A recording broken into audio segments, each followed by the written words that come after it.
شروع کریے.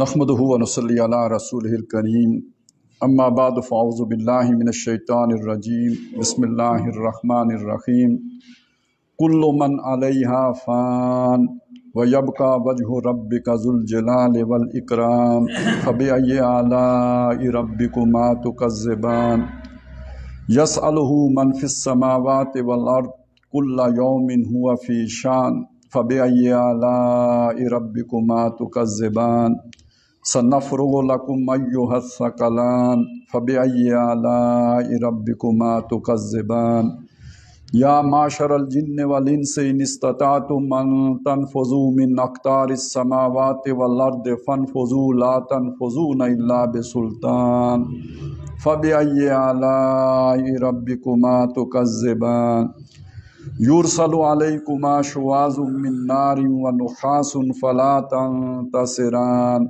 فبأي آلاء ربكما تكذبان فإذا انشقت السماء فكانت وردة كالدهان فبأي آلاء ربكما تكذبان فيومئذ لا يسأل عن ذنبه إنس ولا جان فبأي آلاء ربكما تكذبان يعرف المجرمون بسيماهم فيؤخذ بالنواصي والأقدام فبأي آلاء ربكما تكذبان هذه جهنم التي يكذب بها المجرمون يطوفون بينها وبين حميم آن فبأي آلاء ربكما تكذبان صدق اللہ العظیم.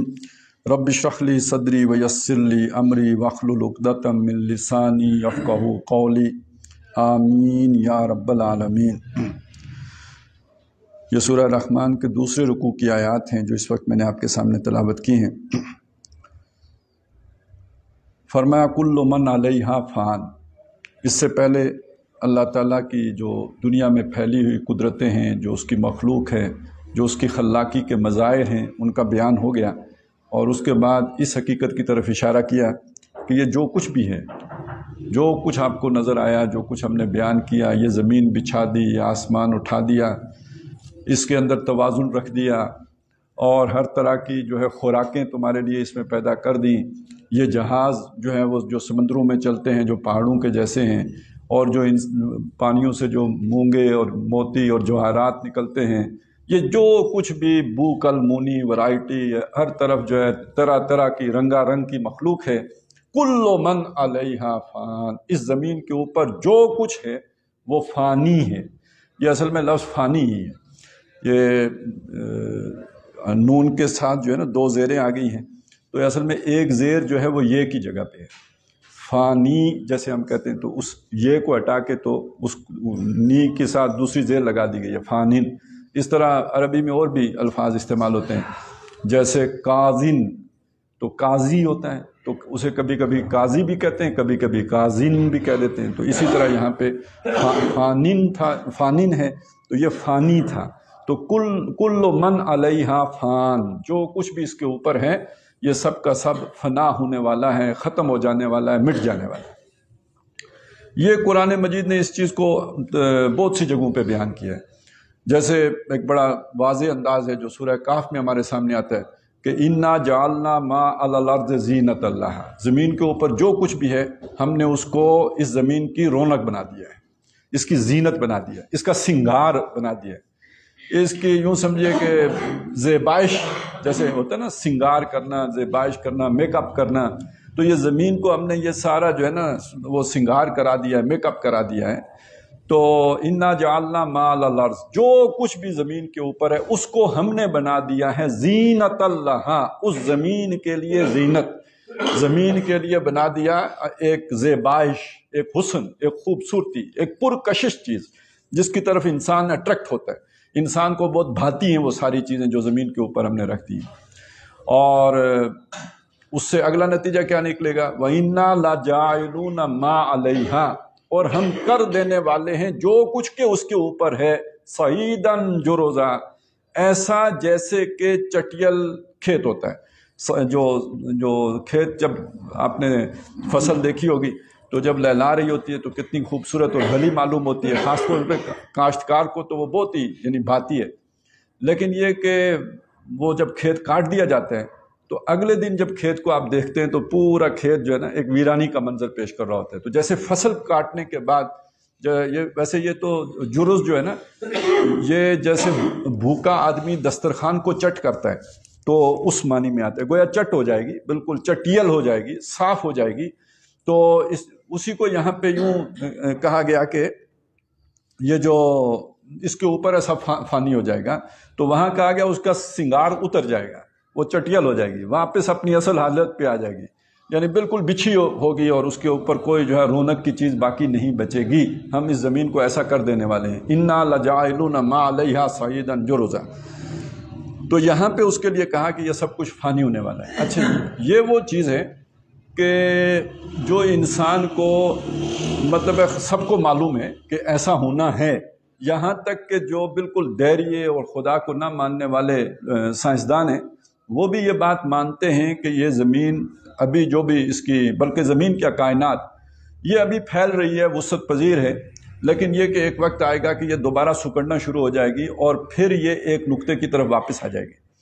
اگلی صورت میں ایک چیز کی طرف اشارہ کیا گیا ہے، وہ بھی اب اگر آج کی جدید تحقیق کے اعتبار سے دیکھیں تو اس سے یہ پتہ چلتا ہے کہ جو کائنات میں مختلف ستارے ہیں ان کی قیامت واقع ہوتی رہتی ہے۔ آگے آتا ہے نا اذا وقعت الواقعہ، جب وہ وقوع پذیر ہونے والی وقوع پذیر ہو جائے گی، اور پھر اس کے آخری رکوع میں آتا ہے فلا اقسم بمواقع النجوم، تو نہیں، میں قسم کھاتا ہوں ستاروں کے واقع ہونے کی جگہ کی۔ تو پہلے وقتوں میں ہمارے جتنے بھی مترجمین ہیں اس کا ترجمہ یہی کیا کرتے تھے کہ ستاروں کے ڈوبنے کی جگہ، یعنی غروب کو سمجھ ایک ڈوبنے کے معنی میں لے لیں آپ، لیکن یہ کہ اب جدید تحقیق سے یہ باتیں سامنے آ رہی ہیں کہ بعض ستاروں کی گویا قیامت واقع ہو جاتی ہے، جسے سائنسدان کہتے ہیں بلیک ہول بن جاتا ہے، اور اس کے اندر وہ ایک جہنم کی کیفیت ہے، جس سے مطلب اس ایریے سے بھی کوئی سگنل بھی گزرے گا تو واپس نہیں آئے گا، اس کے اندر گویا ڈوب جاتا ہے، اس طرح کی قیامت برپا ہوتی ہے اس کی۔ تو اب یہ مشاہدے کرنے کے بعد تو یہ بات سمجھ میں آ گئی کہ زمین کی بھی قیامت ہوگی۔ یہ اب قرآن سے اگر نہ بھی سمجھ میں آئے تو اپنے مشاہدے سے یہ بات سمجھ آ رہی ہے کہ ایک وقت آئے گا کہ یہ کائنات کی بساط لپیٹ دی جائے گی. یہ خود ایک فزیکل عمل ہے جس کے نتیجے میں یہ ختم ہو جائے گی. جیسے ہمیں پتہ ہے درخت کی ایک عمر ہوتی ہے، اس کے بعد وہ ختم ہو جاتا ہے. نیا درخت اگر نہ لگائیں تو آپ کا باغ ویران ہو جاتا ہے. کبھی ہمارے ہاں سیبوں کے باغ تھے اور پھر اب کہاں ہیں، وہ سب ختم ہو گئے. تو اسی طرح ہر شے یہاں پہ ختم ہو رہی ہے. تو یہ کائنات خود بھی ختم ہو جائے گی. یہ اب ایک سائنٹیفک ٹروتھ ہے، ایک فیکٹ ہے. لہٰذا یہ بات تو سارے انسان جانتے ہی ہیں کہ یہ سب ختم ہونا ہے. اور نمبر 2 یہ کہ ہر انسان نے ختم ہونا ہے، یہ تو کافروں کو بھی معلوم ہے. یعنی کون پاگل ہے جو یہ سمجھتا ہے میں نے ہمیشہ رہنا ہے؟ کوئی بھی یہ نہیں سمجھتا کہ میں نے ہمیشہ، سب کو پتہ ہے کہ ہم نے مرنا ہے. اب دیکھیے یہ ہے وہ بات کہ سب کو معلوم ہے کہ مر جانا ہے، یہ سب کو چھوڑ جانا ہے، لیکن اس کے باوجود سب لگے ہوئے اسی کے پیچھے. یعنی کوئی اس کو چھوڑنے کے لیے، خوشی سے چھوڑنے کے لیے کوئی بندہ اسے تیار نہیں ہے. کیا دیندار کیا بے دین، بلکہ دیندار بھی جو ہے نا نمازیں پڑھ کے، روزے رکھ کے، وظیفے کر کے، خوب تلاوتیں کر کے، عمرے کر کے، حج کر کے، مانگتے دنیا ہی ہیں اللہ بچوں کی قسمت اچھی کر دے. قسمت سے مطلب جنت نہیں ہوتا. قسمت کا مطلب ادھر ہی، مطلب کوئی افسر شفسر لگ جائیں، اور یہ کہ کوئی اور نہیں تو پٹواری تو ضروری لگ جائیں، تو کوئی مقام بنا لیں، بے شک حرام کا ہی بنا لیں، لیکن یہ کہ بس یہی کچھ، اسی میں انسان گم ہوتے ہیں. تو یہ ایک علیحدہ مطلب اس سے اندازہ لگائیں کہ وہ جسے کہا گیا نا کہ اس کے اندر کشش رکھی ہے، وہ کتنی کشش رکھی ہے. اور دوسری جگہوں پہ یہ بات کہی کہ یہ دھوکہ ہے، فریب ہے. آدمی اس کشش کے پیچھے دوڑا چلا جاتا ہے، کبھی بھی اس کی حسرت پوری نہیں ہوتی. مطلب آپ کو کوئی آدمی ایسا نہیں ملے گا کہ جو ہاتھ کھڑے کر کے کہہ سکے کہ میرا پیٹ بھر گیا ہے اور مجھے اب اس دنیا سے کوئی غرض نہیں رہی ہے اور میرا پیار ختم ہو گیا ہے، میں رج گیا ہوں، میری پیاس بجھ گئی ہے اور مجھے اب کوئی غرض نہیں ہے. کوئی نہیں ملے گا. ہر آدمی اسی دوڑ میں لگا ہوا نظر آئے گا. اور آخری عمر میں جب گویا جسے ہم کہتے ہیں نا کہ ٹانگیں قبر میں پہنچ گئیں، تو اس عمر میں جا کے تو یہ پیاس اور زیادہ شدید ہو جاتی ہے، پہلے سے بھی بڑھ جاتی ہے. اور اصل تو کمائی کرنے کا مزہ ریٹائرمنٹ کے بعد آتا ہے. ساری عمر کیا تنخواہ لیں گے، ریٹائرڈ ہونے کے بعد پھر خربوں اربوں کا کہانی چلتی ہے.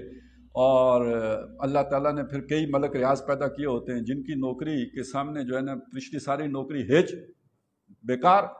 تو یہ اللہ نے گویا بس اس دنیا کے اندر ایسی کشش رکھی ہے کہ جو عمر جا کے توبہ کرنے کی بنتی ہے، اس عمر میں انسان اور اس کے اندر ڈوب رہا ہوتا ہے اور پھنس رہا ہوتا ہے. تو یہ معلوم ہونا کہ یہ سب فنا ہے، لیکن اس کے بعد یہ بریک لگ جانا کہ اس فانی کے پیچھے بھاگنے کی کیا ضرورت ہے. یہ ہے حکمت، جسے اصلی حکمت کہتے ہیں. اگر ہم دیکھیں نا، ایک ہم حکمت اسے کہتے ہیں، ایک آدمی ہے بڑا سیانہ ہے جی. سیانے کا مطلب کیا ہوتا ہے؟ خوب پیسے کما لیتا ہے، بندے کو چکر دے لیتا ہے، اور یہ کہ فراڈ کر لیتا ہے، ٹھگ لیتا ہے، بندے کو جو ہے گھما لیتا ہے، اس کو ہم سیانہ کہتے ہیں. یہ قرآن مجید اس کو سیانہ نہیں کہتا ہے. قرآن مجید سیانہ اس کو کہتا ہے جس کو یہ حقیقت معلوم ہو گئی کہ یہ سارا کچھ فانی ہے، اس کی کوئی حقیقت نہیں ہے، اور اس کے ساتھ بس اتنا تعلق رکھنا ہے جتنی میری ضرورت ہے، اور زیادہ فکر اس کی کرنی ہے جو اس کے بعد آنے والا ہے، جو دائمی ہے، ابدی ہے، ہمیشہ ہمیش کا ہے. جس کو یہ سمجھ آ گئی اور اس پر وہ جازم ہو گیا، اس کا عمل اس کی سوچ کے مطابق ہو گیا. سوچ کچھ اور ہے، کرتا کچھ اور ہے، پھر نہیں، اس کا عمل بھی اس کے سوچ کے تابع ہو گیا. یہ شخص ہے کہ جو حکیم ہے قرآن کی نظر میں.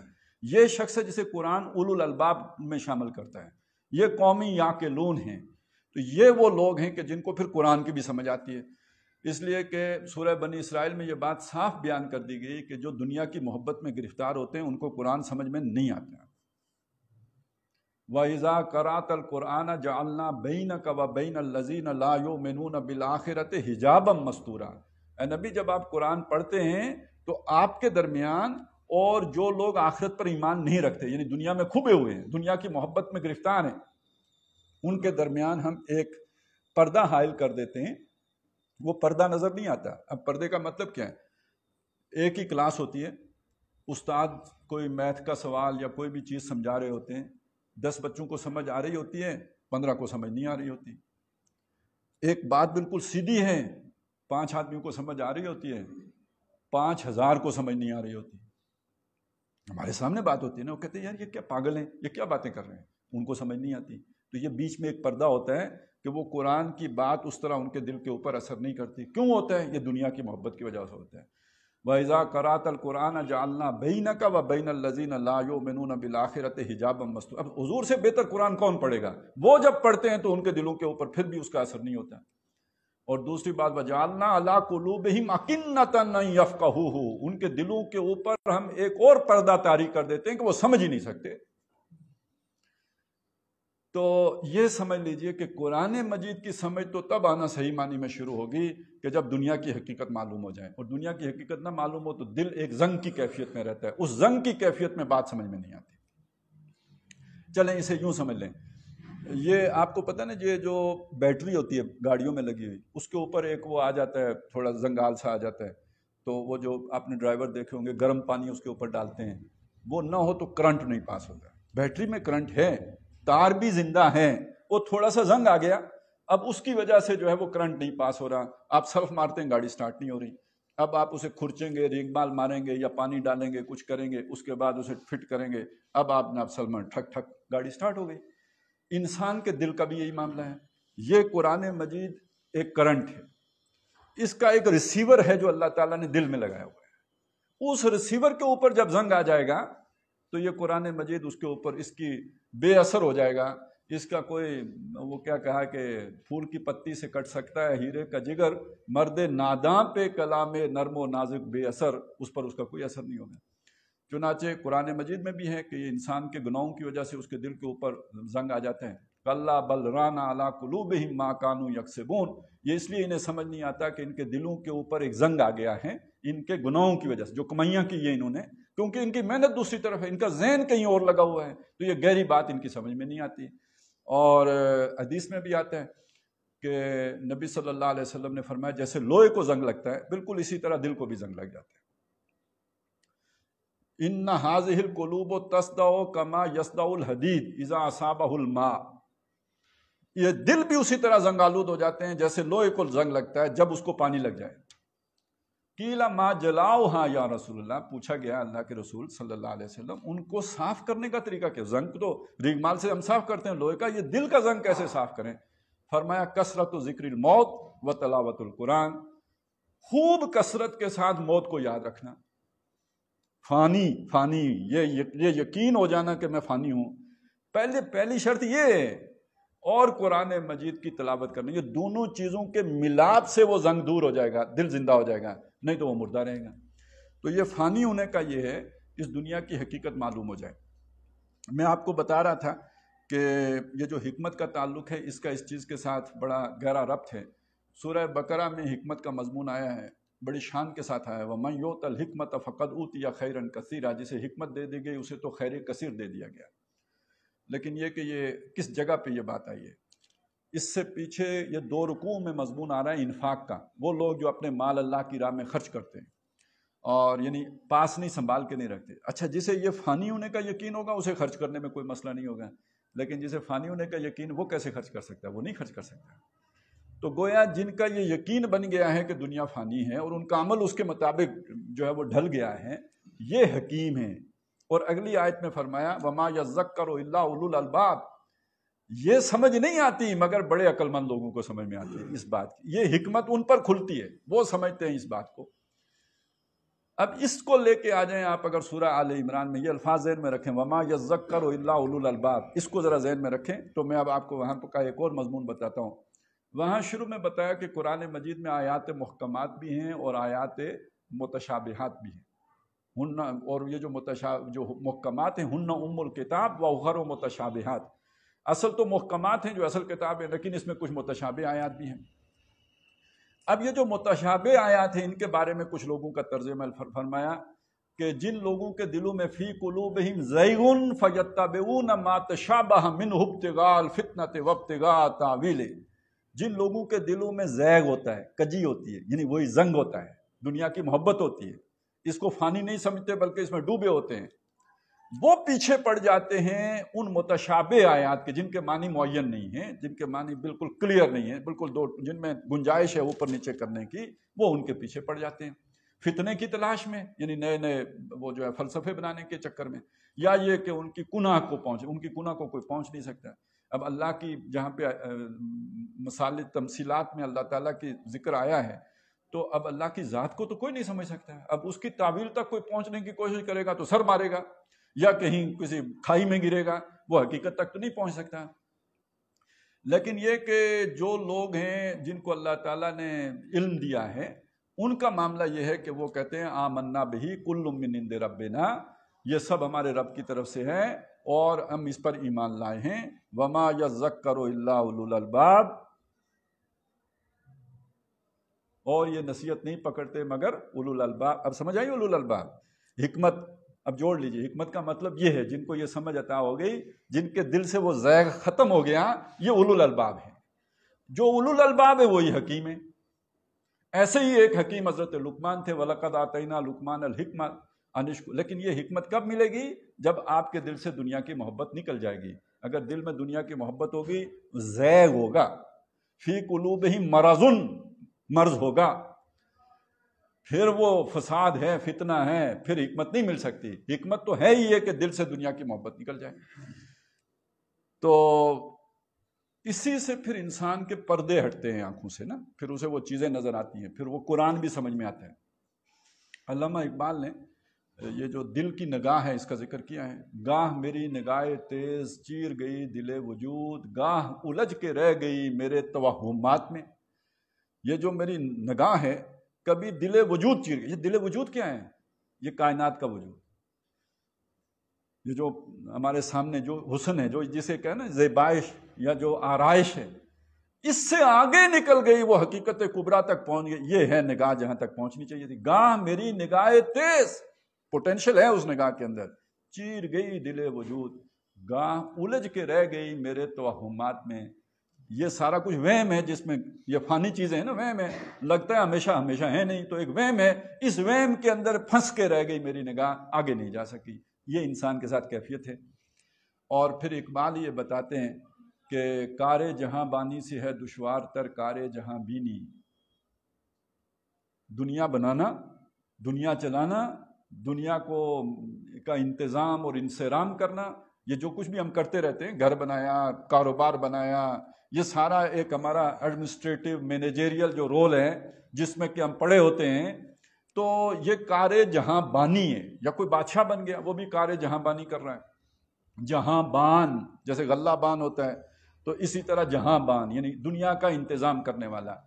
تو کار جہاں بانی سے ہے دشوار تر کار جہاں بینی. آپ اسے سمجھیں، یہ ہے کیا؟ آپ اسے دیکھ سکیں. جو نظر آ رہا ہے وہ حقیقت اس کی کیا ہے؟ اے اہل نظر ذوق نظر خوب ہے، لیکن جو شے کی حقیقت کو نہ سمجھے وہ نظر کیا ہے؟ تو یہ وہ نظر کے جو اس کو دیکھ سکے، کار جہاں بینی، جہاں کو سمجھ سکے. تو کار جہاں بانی سے ہے دشوار تر کار جہاں بینی. جگر خون ہو تو چشم دل میں ہوتی ہے نظر پیدا. آپ کا جگر خون کب ہوتا ہے؟ جب کوئی رشتوں کا نقصان ہو، کوئی آپ کی دنیا کا نقصان ہو، آپ کا کاروبار کی بربادی. یہ جگر خون کرنے والی بات ہے نا. اسے کہتے جگر پھٹ گیا اور جگر پہ چھریاں چل گئیں، تو یہ جگر خون ہو تو چشم دل میں ہوتی ہے نظر پیدا. اب وہ نظر پیدا ہوتی ہے جو دل وجود چیرتی ہے. اب قرآن مجید اسے طاقت دیتا ہے. فَبَصَرُكَ الْيَوْمَ حَدِيدٌ. تو وہ آخرت میں تو لوہے کی بنے گی، تیز نظر ہوگی، دنیا میں بھی تیز ہو سکتی ہے.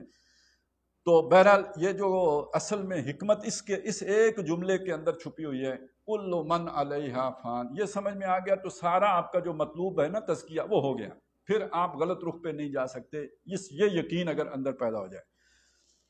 وَيَبْقَى وَجْهُ رَبِّكَ ذُو الْجَلَالِ وَالْإِكْرَامِ. اور باقی رہ جائے گا تیرے رب کا چہرہ. ذوالجلال جو بہت ہی جلال والا ہے، بہت ہی مقام مرتبے، بہت بزرگی والا ہے، والاکرام اور عزت والا ہے، اس کا چہرہ باقی رہ جائے گا. اور یہاں پہ چہرے کا مطلب کئی طرح سے آپ اس کو معنی کر سکتے ہیں. ویسے تو اس کی ذات کی طرف یہاں پہ اشارہ ہے، یعنی صرف چہرہ ہی، یعنی کہ اور اس سے یہ مراد بھی نہیں ہے کہ اللہ تعالیٰ کا کوئی جسم ہوتا ہے. نہیں، ہمارے ہاں مطلب یہ بات تو بالکل واضح ہے کہ اللہ کے لیے جسم کا جو ہے نا خیال رکھنا یہ ایک نوع کا شرک ہے، کیونکہ اس کے اندر محدودیت آ جاتی ہے. اللہ کی ذات بھی لامحدود، اس کی صفات بھی لامحدود، اس کی ذات بھی لامحدود، اس کی کوئی حدود نہیں ہے. تو جسم کا جب آپ تصور کریں گے تو اس کے ساتھ پھر حدود آ جائیں گی، محدودیت آ جائے گی ایک، اور یہ اللہ تعالیٰ کی شان کے خلاف ہے. تو یہاں وجہ کا مطلب یہ کہ اس کی ایک تو اشارہ ہو گیا اس کی ذات کی، اس کی ایک ذات باقی رہ جائے گی، باقی سب مٹ جائے گا۔ دوسرا اس میں ایک لطیف اشارہ بھی ہے، اور وہ لطیف اشارہ یہ ہے کہ ابتغاء وجہ اللہ، وہ کام جو اللہ کی رضا کے لیے کیا جائے۔ یہ بھی قرآن مجید جو ہے نا، اللہ کا چہرہ، یعنی ایک شخص اللہ کے چہرے کو دیکھنے کا خواہش مند ہے اور وہ اللہ کو راضی دیکھنا چاہتا ہے اپنے لیے، تو اب اسے جو کام بھی کرنا ہے، کسی کو کھانا کھلا رہا ہے، کسی کو کی خدمت کر رہا ہے، وہ اللہ کی رضا کے لیے کر رہا ہے۔ تو اس میں ایک ہلکا سا اشارہ یہ ہو گیا کہ اللہ کی ذات کے ساتھ ساتھ آپ کے وہ نیک اعمال بھی بچ جائیں گے جو آپ نے خالصتاً اللہ کی رضا کے لیے کیے ہوں گے۔ والباقیات الصالحات خیر عند ربک ثوابا وخیر مردا، باقی رہ جانے والے وہ نیک اعمال ہوں گے جو آپ بدلے کے اعتبار سے بھی بہترین ہیں اور لوٹ کر جانے کے اعتبار سے بھی بہترین۔ اب یہ کنٹراسٹ بھی ہے نا اس کے اندر، آپ نے محنت تو دنیا کے لیے بھی کی، بہت کچھ بنا لیا، لیکن وہ سارا فانی ہے، ختم ہو جائے گا۔ آپ نے اللہ کے لیے محنت کی، اللہ کی خوشنودی کے لیے محنت، وہ باقی رہ جائے گا، وہ نہیں ختم ہوگا، وہ آپ کے کام آئے گا، وہ اللہ تعالیٰ اس کو جو ہے نا آپ کی نجات کا ذریعہ بنائے گا، تو گویا وہ بھی باقی رہنے والی چیز ہے۔ وَيَبْقَى وَجْهُ رَبِّكَ ذُو الْجَلَالِ وَالْإِكْرَامِ فَبِأَيِّ آلَاءِ رَبِّكُمَا تُكَذِّبَانِ۔ اب اس میں نعمتوں کا بھی معاملہ ہو گیا اور اللہ کی قدرت کا بھی، اس کے کمالات کا بھی، ہر چیز کی طرف اشارہ ہو گیا۔ يَسْأَلُهُ مَنْ فِي السَّمَاوَاتِ وَالْأَرْضِ، اسی سے سوال کرتا ہے جو کوئی بھی آسمانوں میں اور جو کوئی زمین میں ہے۔ اب اگر آپ اس کا لفظی معنی لیں گے، بالکل لفظی معنی کریں گے، تو پھر پریشانی لائق ہوگی کہ بھائی بہت سے انسان ہیں وہ اپنے زور بازو پر یقین کرتے ہیں، اللہ سے تو نہیں مانگتے۔ اچھا، کیڑے کو کیا پتا ہے کہ میں نے اللہ سے مانگنا ہے؟ تو یہاں پہ بھی اصل میں ایک قرآن مجید کا اپنا ایک اسلوب ہے، اسے سمجھنے کی ضرورت ہوتی ہے۔ مطلب یہ ہے یہاں پہ کہ سوال کرنا زبان سے یا شعور سے سوال کرنا یہ مراد نہیں ہے، یعنی جو بھی سوالی ضرورت مند ہے، مجھے پانی چاہیے تو مجھے پانی کون دے گا؟ مجھے کھانا اور غذا چاہیے، مجھے کھانا اور غذا کون دے گا؟ مجھے آکسیجن چاہیے، مجھے آکسیجن کون دے گا؟ کیڑے کی جو ضرورت ہے اسے کون پورا کرے گا؟ پتھر میں کیڑے کو کون پالے گا؟ تو گویا ہر شے اپنے وجود سے سوالی ہے، اس کی ضرورتیں، وہ ضرورتیں پوری نہ ہوں تو اس کا کام نہیں بنتا، وہ زندہ نہیں رہ سکتی۔ تو اس کی زندگی کا سارا سامان پورا کرنا اس کے ذمہ ہے، وہ کرتا ہے، سب کی ضرورتیں پوری کرتا ہے۔ تو ہر شے اس کے سامنے سوالی ہے، مطلب یہ کہ ضرورت مند ہے، ہر شے کو اپنا وجود برقرار رکھنے کے لیے اس کی رحمت کی ضرورت ہے۔ جو اس کو نہ ماننے والے ہیں وہ بھی اس کی رحمت کے بغیر اپنا وجود برقرار نہیں رکھ سکتے، جو اسے جانتے ہی نہیں، سرے سے نہیں جانتے، ان کی بھی ضرورتیں وہی پوری کرتا ہے۔ جو اسے سمجھ سکتے ہی نہیں، جو چرند پرند حیوانات، ظاہر ہے وہ تو ان کا کوئی شعور ہی نہیں ہے، جو نہیں سمجھ سکتے ان کی ضرورتیں بھی وہی پورا کرتا ہے۔ تو یہ ہے یسألہ، سوال کرتا ہے اسی سے، من فی السماوات والارض، جو آسمانوں میں ہے جو زمین میں ہے۔ آسمانوں کی ایک مخلوق تو ہمیں معلوم ہے کہ فرشتے ہیں، اس کے علاوہ کیا کچھ مخلوقات ہیں، ظاہر ہے ابھی انسان کا علم بہرحال بہت محدود ہے، اور جو بھی سائنسی تحقیقات ہیں وہ کسی حتمی نتیجے، ابھی تو کتنے ہم نے کیا چاند تک معلوم کیا ہے، مریخ کی کچھ خبریں لی ہیں، تو اس سے زیادہ تو کچھ معلوم بھی نہیں، تو کہیں کوئی اور مخلوقات یعنی فرشتوں کے علاوہ بھی ہو، ہم نہیں جانتے۔ یا ویسے تو چلیں پرندوں کو بھی اگر آسمانی مخلوق میں شامل کر لیں کہ وہ اڑتے رہتے ہیں فضا میں، تو جو کچھ بھی اڑتا ہے، یا فرشتے ہیں یا زمین کے اوپر جو حشرات الارض ہیں یا انسان ہیں، سب اس کے در کے سوالی ہیں، ان سب کی ضرورتیں وہی پوری کرتا ہے، وہی ان کے لیے انتظام و انصرام کرتا ہے۔ یہ سارا قدرت کا یہ کارخانہ در حقیقت اسی نظام کو چلانے کے لیے ہے، اور خدایا خدائی درد سر ہے، یہ اہتمام میں خشک و تر ہے۔ تو یہ سارا انتظام و انصرام کوئی آسان کام نہیں ہے، لیکن یہ کہ وہ کر رہا ہے۔